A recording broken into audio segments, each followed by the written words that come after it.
Good morning दोस्तों। स्वागत है आपका डेली करंट अफेयर अपडेट की वीडियो में। 25 जुलाई डेट हो गई है आज की। चलिए देखते हैं आज के कुछ महत्वपूर्ण प्रश्न। आज का हमारा पहला प्रश्न है, केंद्रीय प्रत्यक्ष कर बोर्ड यानी सीबीडीटी किस तारीख को 161वां आयकर दिवस मनाया? इनकम टैक्स डे कब मनाया, आप बताइए। इसका सही आंसर होगा सी, 24 जुलाई को यह दिवस मनाया गया। क्यों मनाया गया इसके बारे में अगर हम पढ़ें, केंद्रीय प्रत्यक्ष कर बोर्ड ने 24 जुलाई 2021 को 161वां, हमें यह नंबर भी याद रखना है कि 161वां का आयकर दिवस मनाया गया। भारत में आयकर दिवस जो है हर साल 24 जुलाई को मनाया जाता है। क्यों? क्योंकि 24 जुलाई 1860 को ही 24 जुलाई 1860 को, सर लिखने की जरूरत नहीं है इनके आगे, जेम्स विल्सन द्वारा भारत में पहली बार आयकर पेश किया गया था। मतलब पहली बार भारत में आयकर लगाया गया था जेम्स विल्सन की सुझाव पर 24 जुलाई 1860 को। क्यों लगाया गया था? इस कर का उद्देश्य क्या था? 1857 की जो क्रांति हुई थी उसके कारण ब्रिटिश शासन में जो नुकसान हुआ था उसकी भरपाई के लिए, ब्रिटिश शासन को जो पैसों का नुकसान हुआ था उसकी भरपाई के लिए यह कर लगाने की शुरुआत की गई थी। 24 जुलाई को इसको 24 जुलाई को 2010 में पहली बार आयकर डे के रूप में मनाने की शुरुआत की गई। अगला प्रश्न, मीराबाई चानू, जी हाँ ये कल बहुत न्यूज़ में थी, 2020 टोक्यो ओलंपिक में रजत पदक इन्होंने जीता वेट लिफ्टिंग में। तो यह किस राज्य से संबंधित है, हमें यह बताना है, बताइए। मीराबाई चानू है डी, मणिपुर से, मणिपुर के इम्फाल। मीराबाई चानू ने रजत पदक जीता और महिलाओं के 49 वर्गीय किस वर्ग में, 49 किलोग्राम वर्ग में 2020 टोक्यो में रजत पदक जीतने वाली पहली भारतीय महिला बनी। चीन की जिहुई होऊ इसको हराया, नहीं, चीन की जिहुई होऊ ने जो है 210 किलोग्राम वजन उठाकर स्वर्ण पदक जीता और साथ ही इंडोनेशिया की विंडी कैंटिका ने कांस्य पदक जीता। चानू ने महिलाओं के 49 किलो वर्ग में कुल 202 किलोग्राम भार उठाने में कामयाबी हासिल की और कर्णम मल्लेश्वरी के बाद ओलंपिक पदक जीतने वाली दूसरी भारतीय भारोत्तोलक यानी वेट लिफ्टर बनी है। पहली नहीं, दूसरी कर्णम मल्लेश्वरी में, पहली तो बनी है 2020 टोक्यो में। मीराबाई चानू ने क्लीन एंड जर्क, ये कैटेगरी होती है क्लीन एंड जर्क, इसमें कितने किलोग्राम, 115 किलोग्राम वजन उठाया और एक नया ओलंपिक रिकॉर्ड बनाया। तो यह भी तथ्य हमें याद रखना है। अगला प्रश्न देखते हैं, निम्नलिखित में से किसे सदस्य के रूप में संयुक्त राष्ट्र कर समिति यूनाइटेड नेशन टैक्स कमेटी में जो है जगह मिली है, किसे नियुक्त किया गया है, बताइए। इसका सही उत्तर होगा ए, रश्मि रंजन दास। इसके बारे में अगर हम पढ़ें तो वित्त मंत्रालय के संयुक्त सचिव थे कौन, रश्मि रंजन दास। 2021 से 2025 की अवधि के लिए संयुक्त राष्ट्र कर समिति के सदस्य के रूप में नियुक्ति की गई। दास जो हैं दुनिया भर के कर विशेषज्ञों में से हैं जिन्हें संयुक्त राष्ट्र कर समिति में जगह मिली है। वह संयुक्त सचिव थे किसके, वित्त मंत्रालय में केंद्रीय प्रत्यक्ष कर बोर्ड में। ये है उनकी फोटो, रश्मि रंजन दास। अगला प्रश्न, भारत की सबसे उम्रदराज छात्रा भागीरथी अम्मा का हाल ही में निधन हो गया, वह किस राज्य से संबंधित थी? Oldest student of India Bhagirathi अम्मा, बताइए किस राज्य से संबंधित थी? इसका सही उत्तर होगा बी, केरल से। समकक्ष परीक्षा देने वाली भारत की सबसे उम्रदराज महिला भागीरथी अम्मा का निधन हो गया, वह 107 साल की थी।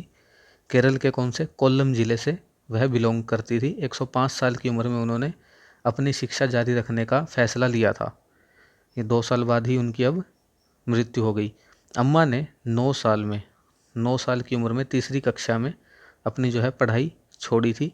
महिला सशक्तिकरण की दिशा में उनके असाधारण योगदान के लिए केंद्र सरकार ने उन्हें प्रतिष्ठित कौन सा नारी शक्ति पुरस्कार से भी सम्मानित किया था उनके इस कदम के कारण।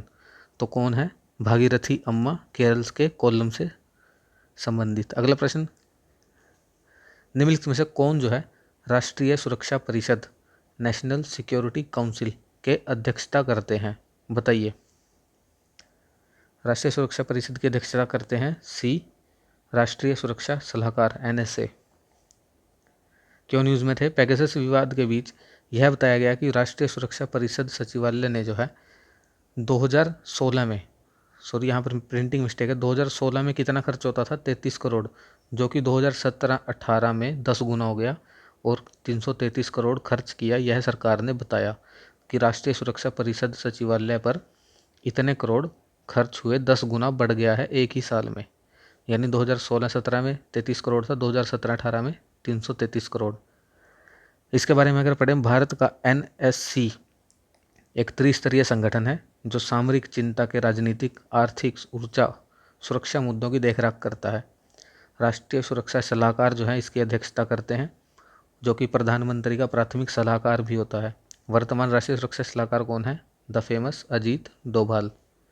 इसका गठन 1999 में किया गया था, जहां राष्ट्रीय सुरक्षा के सभी पहलुओं पर विचार विमर्श किया जाता है। तो यह सन भी हमें याद रखना है। अगला प्रश्न, इसके बारे में अगर और हम पढ़ें तो 3 स्तरीय संरचना में NCS में कौन कौन से 3 स्तर हैं?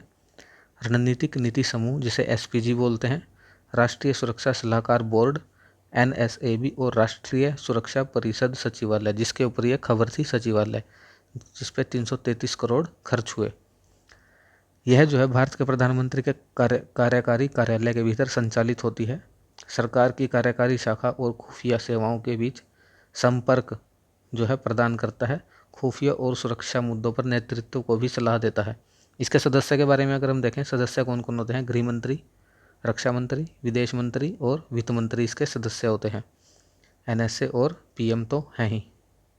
अगला प्रश्न, निम्नलिखित में से कौन सा देश जो है दुनिया का पहला स्वच्छ परमाणु रिएक्टर बनाएगा?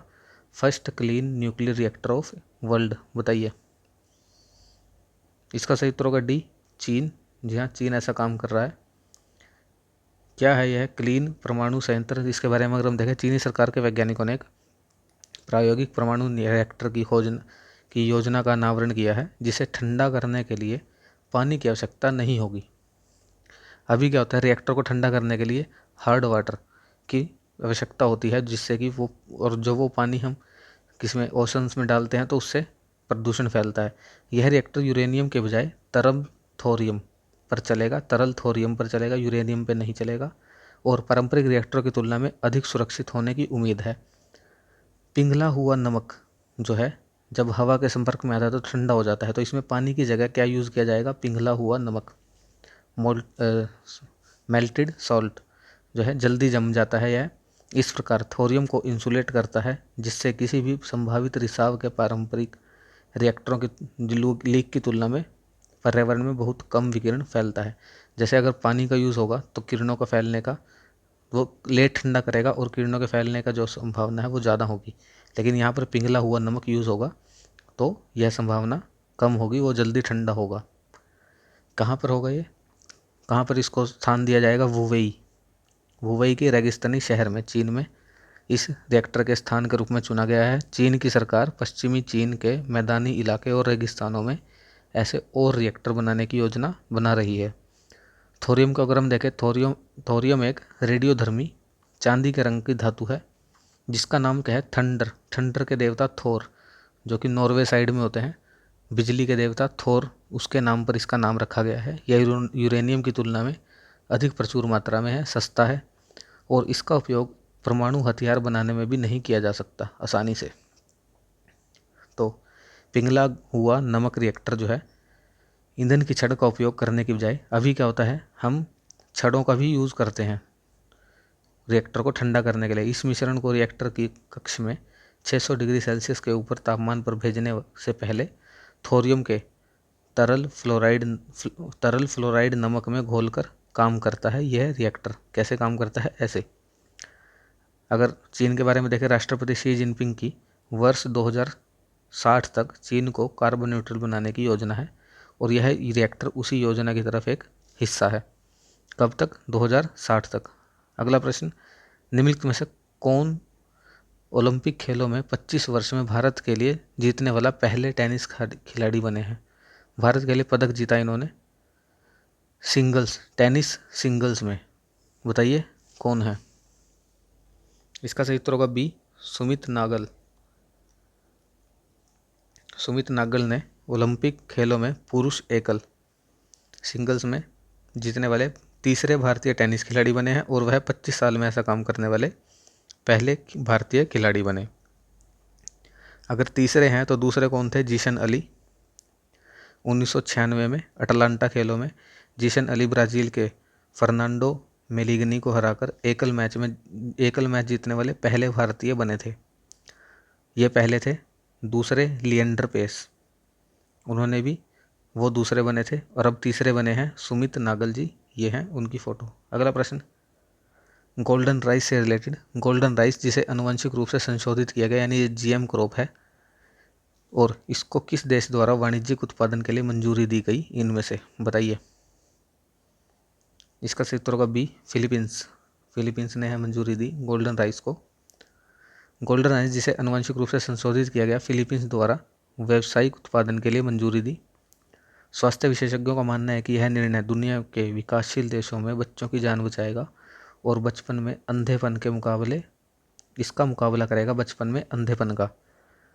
अंतर्राष्ट्रीय चावल अनुसंधान संस्थान कहाँ पर है? फिलीपींस में। फिलीपींस, इसके द्वारा यह जो है विकसित किया गया है गोल्डन राइस, जिसका नाम इसके चमकीले पीले रंग के कारण रखा गया। यह आनुवंशिक रूप से संशोधित चावल का पहला प्रकार है जिसे दक्षिण और दक्षिण पूर्व एशिया में अनुमोदित किया गया।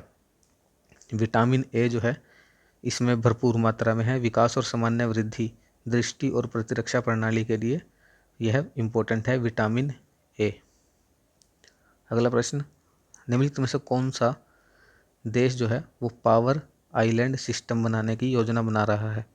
पावर आइलैंडिंग सिस्टम, बताइए कौन सा देश? इसका सही उत्तर होगा ए, इंडिया। भारत जो है यह योजना बना रहा है।